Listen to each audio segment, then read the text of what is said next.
You know, if you live in Deer Park, LaPorte, or Pasadena, you drive past them every single day, those huge industrial facilities that are just part of our landscape.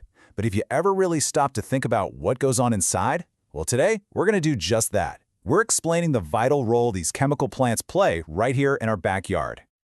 So what is being made in our backyard? It seems like a simple question, right? But the answer? Well, it connects directly to the products we all use, the local economy, and so much more. So together, let's pull back the curtain and find out.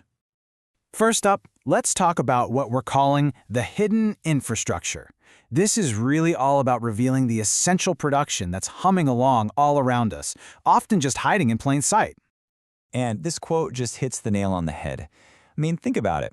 From the lightweight plastics in our cars that make them more fuel efficient, to the sterile packaging that keeps our medical supplies safe, our daily lives absolutely depend on these facilities, whether we even realize it or not.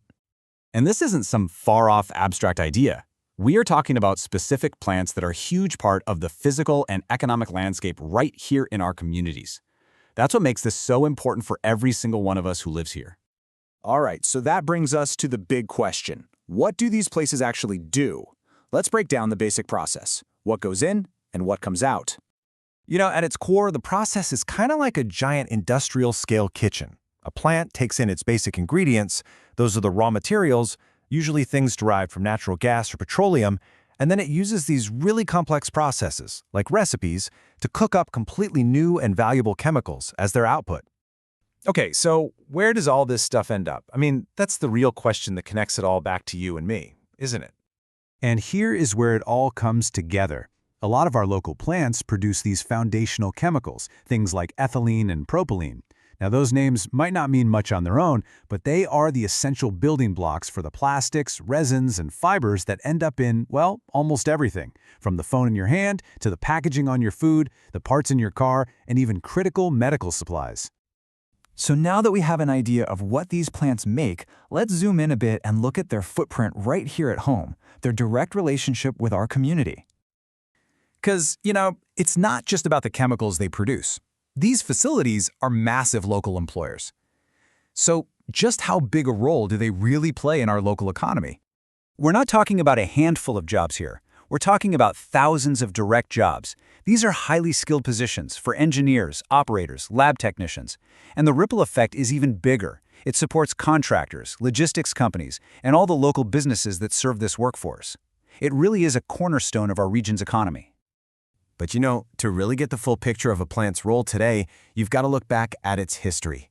A facility might have been built back in the 60s to make basic industrial chemicals, but today it could be producing highly specialized polymers for medical devices. Understanding that evolution and its safety record along the way gives you so much crucial context. So where do we, as residents, fit into all this? This next part is really a practical guide. We're going to lay out the critical questions that every single resident can ask. All right, first question, and it's a big one. How are safety, emissions, and waste actually managed? This is probably top of mind for anyone living nearby. And it goes beyond just checking boxes on regulations. It's about seeing real systems in place, like advanced flare gas recovery units or comprehensive water treatment facilities. Those are the practical signs of a real commitment. And this next one, well, this is a question for all of us to think about. Are we, as residents, truly aware of what's happening just down the road? It's more than just knowing a plant exists. It's about understanding the community alert systems, knowing the shelter-in-place procedures, and being aware of where to get public information. That kind of shared knowledge makes the whole community stronger and more prepared. And what about beyond just being an employer? What's the plant's role as a true community partner? This could be anything, really, from sponsoring the local high school's robotics team to funding park cleanups or offering STEM scholarships for local students. It's about being a neighbor, not just an industrial site.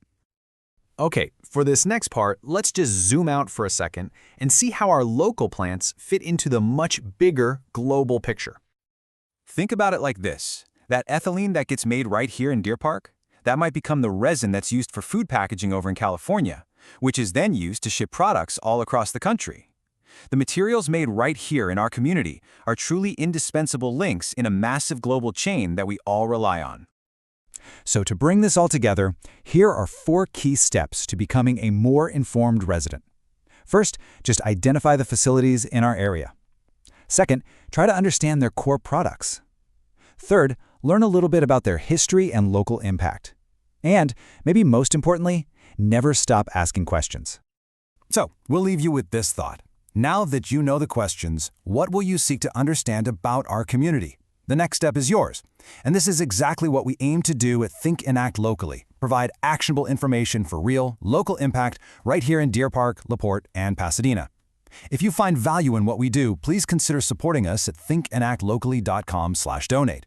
And if you have any feedback on this explainer, we would love to hear from you at david@thinkandactlocally.com. Thanks for joining us.